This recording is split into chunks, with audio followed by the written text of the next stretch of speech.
all protocols observed. For those of us who are in statistics, this is a challenge that we are facing on a daily basis. We are facing the challenge on a daily basis because the world has ceased to be static. Some years ago, in the year 1619, a Portuguese ship was going through the Atlantic, and as it was going through the Atlantic, it happened that on that particular morning in October, it got intercepted by other ships that were in the area. And one particular ship from Britain intercepted this ship. And they found amongst the cargo that was in that ship, there were a couple of people from supposedly Congo and Angola, present-day Congo and Angola. And these people were quite many. It is said that they were in the excess of 50s. And in the process of being in the excess of 50s, by the time 2 weeks later they reached Virginia in the United States, there were only 20 of them left. So the time that it took just to move people and the conditions under which they had to move were a lot more complex. Even the measurement, it would take about 2 weeks for those who were to account for what was in that ship to go and tell the others on the other side of the world how many people were in there. So measurement could wait for 2 weeks. Measurement could wait for 3 weeks. Now, things have changed grossly as well. Things have changed grossly because about a decade ago, I was up in the villages where I was born. So driving through some of the thick forests, I stumbled upon my aunt who was coming from another village. And I decided to offer her a lift. She was carrying a bag of beans. So I asked my friend Peter, take the bag of beans, throw it in the trunk or in the boot. And then I encouraged her to come through into the car, which she was very pleased to get, to have to cover that remaining distance by vehicle.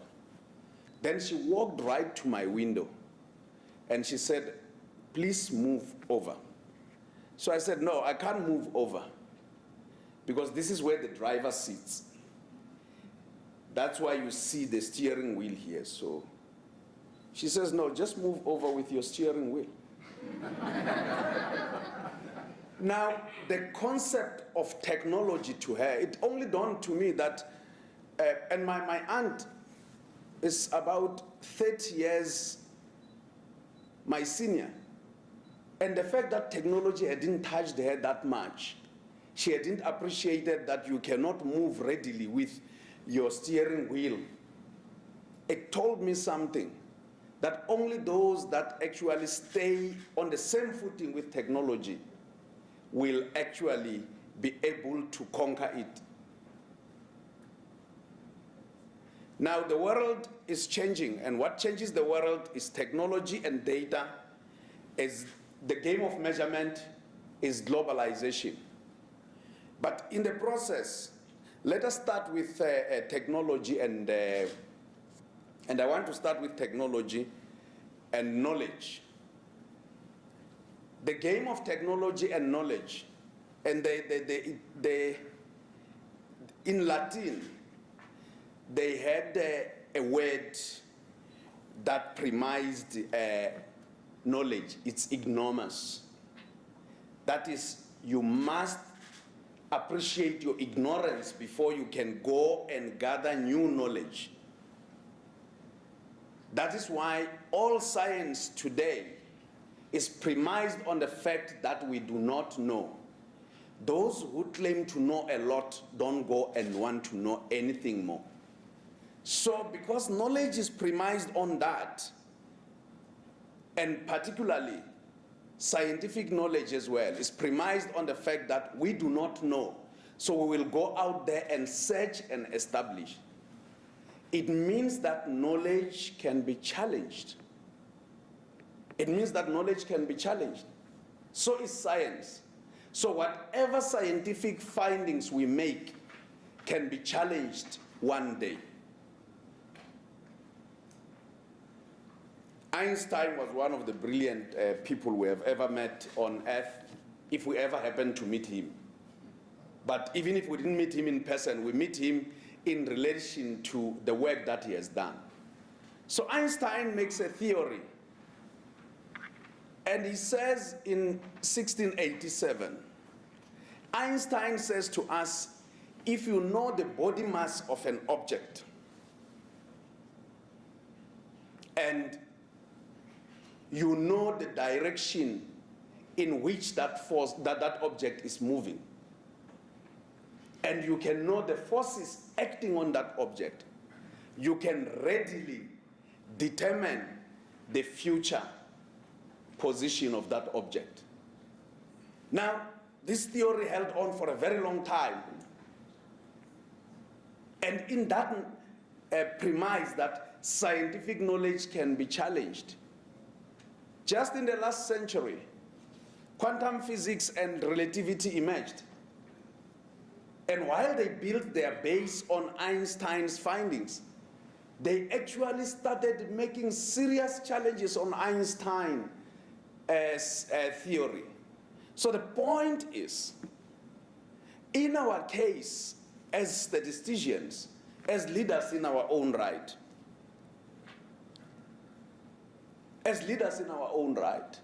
what is it that we will amass now and contain as knowledge, and where are we prepared to be challenged?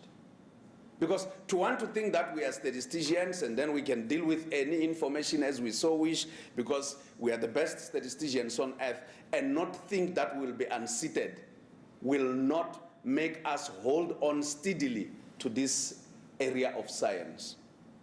So Demzede Ndate Charumbira, guest Charumbira, about 2 decades ago, when we first met, he was the head of Statistics Botswana. So when he was there, we would go to the United Nations, and we would talk about all the challenges of the statistics system on earth. But little did we know that the world would change fast. We would one day have data revolution. We didn't know about, not even big data, we didn't talk about big data then. When we met there, we were talking about the system of national accounts and making sure that nations have to adhere to that. Today, if you go to the United Nations to meet with other world statisticians, the first thing that you talk about is the intergovernmental relations of the world in terms of harnessing the way data and knowledge and statistics are moving together. Now, go back a decade ago to my aunt. She says to me, move over with your steering wheel. And all of us, including myself, would have thought, oh, my aunt, she's left behind in technology. But project forward, 20 years from now, none of us will be having a steering wheel in our cars. And my aunt, if she ever meets me there, she will say, I told you. So sometimes science and scientific knowledge is not a basis through which you first find the solutions. You sometimes discover things by accident. That is why scientific knowledge and science itself is largely about natural phenomena. The force of gravity, when Galileo came out and said, no, I think there is a force of gravity acting on some object, he didn't go out there to say he wants to discover that. And many more scientists, they discovered it by accident. So what are the things that we as statisticians are prepared to discover by accident? If we are not prepared to discover things by accident, then we have a serious challenge on our hands. Mathematicians of those days were specialists. So if you go to Plato, Socrates, and others, were not even called scientists, were not called statisticians. They were called philosophers. Because when you could explain natural phenomena in terms of scientific knowledge, the people, the world, they didn't think of you any other way outside their thinking, because the best thinking you would have at the time was religious thinking. So anything you explained outside the religion, that's why the world went on about 3,000 years ago and made sure that one of the renowned scientists on earth is asked to take his life. Because he had said the world is round. And they said, no, it's not round. Because he had actually challenged. Because if you're seated on earth, the only thing you see is the sky. So it means the world is flat, and the only thing you can see up in the sky is heaven. And that's how we have actually been put to think all the time. So when he started to say the world is round, if you move this direction, if you move all the way to the east, you'll come all the way to the west. They said, no, no, no, this one is a dangerous one. He's going to mislead youngsters and everyone. Now, on the basis of that, if we do not accept that we need new knowledge as statisticians, we will be unseated. We will be unseated. I've spoken of globalization again. And I will start here. We met last week as African statisticians. The program director said I must talk about that. We met last week as African statisticians. And one of the things that we discussed is how Africa partakes in the 2020 round of population and housing censuses, because the 2010 round of population and housing censuses was the highest ever achieved by African countries. Out of the 54 African countries, we had 50 countries that had achieved or undertaken their censuses, with an exception of Congo DRC, which, as we know, had been planning and couldn't run their census. The other one was Eritrea, the other one was Somalia, and Somalia was able to run a large-scale sample survey. The other one that couldn't conduct that was the Central African Republic. Those are the 4 countries that couldn't run their censuses. So now, having said so, the biggest challenge that we are facing is that the 2020 round of population and housing censuses is not going to be run on the normal platform of paper-based collections. It's technology-based collections. It makes life easier for those who are out there in the field, because you don't have to worry about papers being lost in the field. But it creates other challenges. The challenges it creates is that we don't have data scientists congregated in one central point, because when you collect data and press the button send, it sends directly to a central point, and you need data scientists who will be starting to unpack those numbers. So if you go on a website of O'Reilly, or you go on that one for Kaggle, you just type. When you type in there, you say, I have this problem in South Africa. I'm the Statistician General. The program director says I'm the Statistician General of Stats SA. They are going to arrest him when he arrives at the airport, when he's leaving. Because I'm the Statistician General of South Africa, so they will say, you have demoted our Statistician General. And I will have to go and bail him, because I also have the general part of my title, although I'm not decorated as a 5-star general. But that's on a lighter note. We have a way of teasing each other with my brother. But on a serious note is that when you start, they call you and say, Mr. Statistician General, come and solve a problem here. All you do is to go on Kaggle. Go on the website of Kaggle and type, I have this problem with my GDP.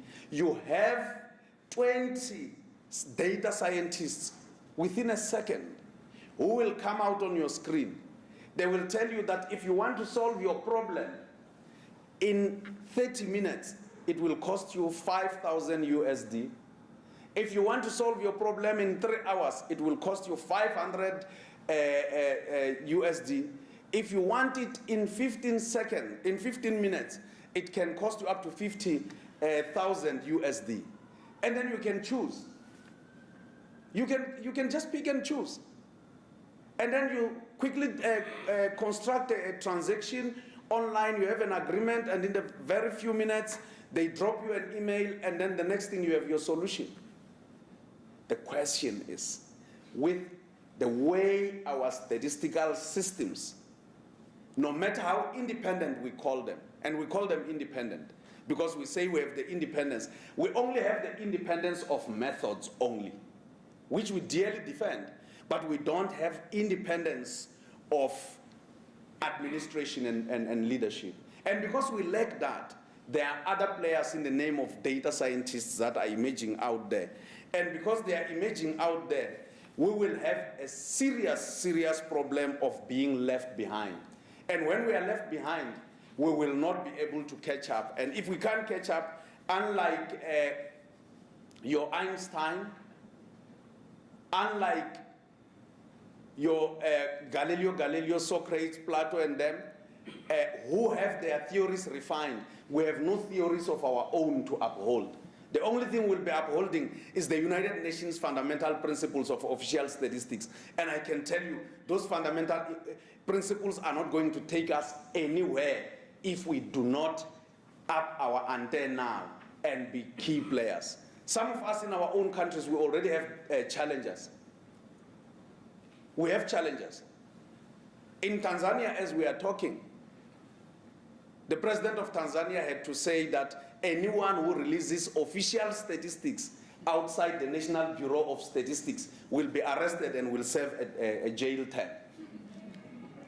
I think you have seen it in the papers, which is different, which makes it different. Here in South Africa, we say, you can go out there, release any numbers you want to release out there if you want debate. But come on, let's meet down there and debate our methods. If you can't have your methods and you put them publicly, we will take you on, because the Statistician General has a responsibility to defend the methods and the veracity of official statistics, that nobody can come out there and start abusing numbers. I won't contrast Tanzania and South Africa, because these countries have a very good relationship coming out of the olden days. Some of us, when we were young, had the benefits of setting up in Mazimbu and in Morogoro and made it our home. So that's a very special country to me. But the point is, how many more countries will come and say, because we have laws, let us use laws to contain the proliferation of data out there in the public? The biggest question that we must start dealing with is, when you have technology coming in and playing itself with data, can you have sovereign laws of countries working? Let me ask you a question. Maybe before I ask you a question, let me give you a good example. I have a cousin, and I'll conclude, Program Director, but I still have 2 more points to say. I have a cousin, he stays in Mozambique. So he stays in Mozambique. If he has to call me, it's a lot more expensive to call me because it's an international number. But then he makes one of the biggest discoveries. He discovers that actually, when he's on the other side of the border, he can pick up on one of the mobile networks from South Africa. So he buys a SIM card from South Africa. He installs it in his phone. He is in Mozambique. So whenever he wants to call me or call other family members here, he calls us on what we call the MTN line, those who know one of our networks. The president of Mozambique is still there. He's still sitting there and saying, all my citizens are in Mozambique. But what the president of Mozambique cannot control is technology. Technology knows no sovereignty. Technology knows no boundaries. Now, when you mix data and technology, and you think we will hold on to our laws as nations, we have a serious problem. So we must move out and move out speedily. And we are still talking about the internet, where we go on Google and say, I want to go and check Kaggle, Stats SA, Stats Namibia, Stats Tanzania, and everywhere. We still have another one. The Internet of Things is now amongst us. These days when you are driving or you get into your car, your phone tells you how many kilometers it will take you to your destination, how much fuel you will use, and it's interacting with your cars. When it connects to the Bluetooth, it will tell you how even the road you drive on every day. And you have never told them to communicate to give you that information. That is the Internet of Things. The biggest one is yet to come. The artificial intelligence, that is the internet where data learns from itself. And when data starts learning from itself, where shall we be as official statisticians?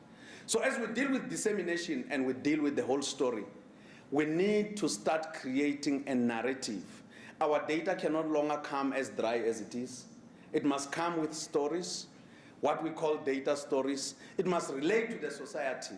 In the front line, our dissemination must relate to what people deal with on their daily lives. In the back room, our data scientists must be hard at work. If we can't do that, I'm afraid we will be left behind as statisticians. So on this note, and then on the note of getting a glass of water, I have to conclude my talk and say that this workshop, this seminar, this gathering is duly and officially opened, and let us enjoy our discussions. My colleague Eshwell Jeneka, who is one of my deputies at Stats SA, will be spending a lot more time with yourselves here. There's a whole host of colleagues from Stats SA, but almost entirely all of you, none of you are new here in Pretoria. So you don't need them all the time. As for me, I have a GDP release.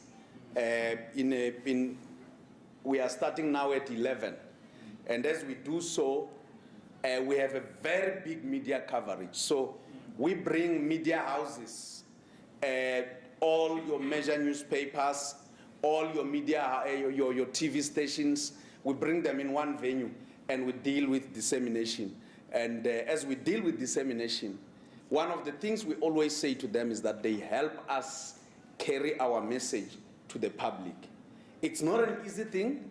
The media can be very, very difficult sometimes bordering on a level of being naughty, but it's better to have a media that can be naughty, and you can assist them by giving them understanding and training to understand statistics, than to have a media that is muzzled and can never talk or let things be known by the public.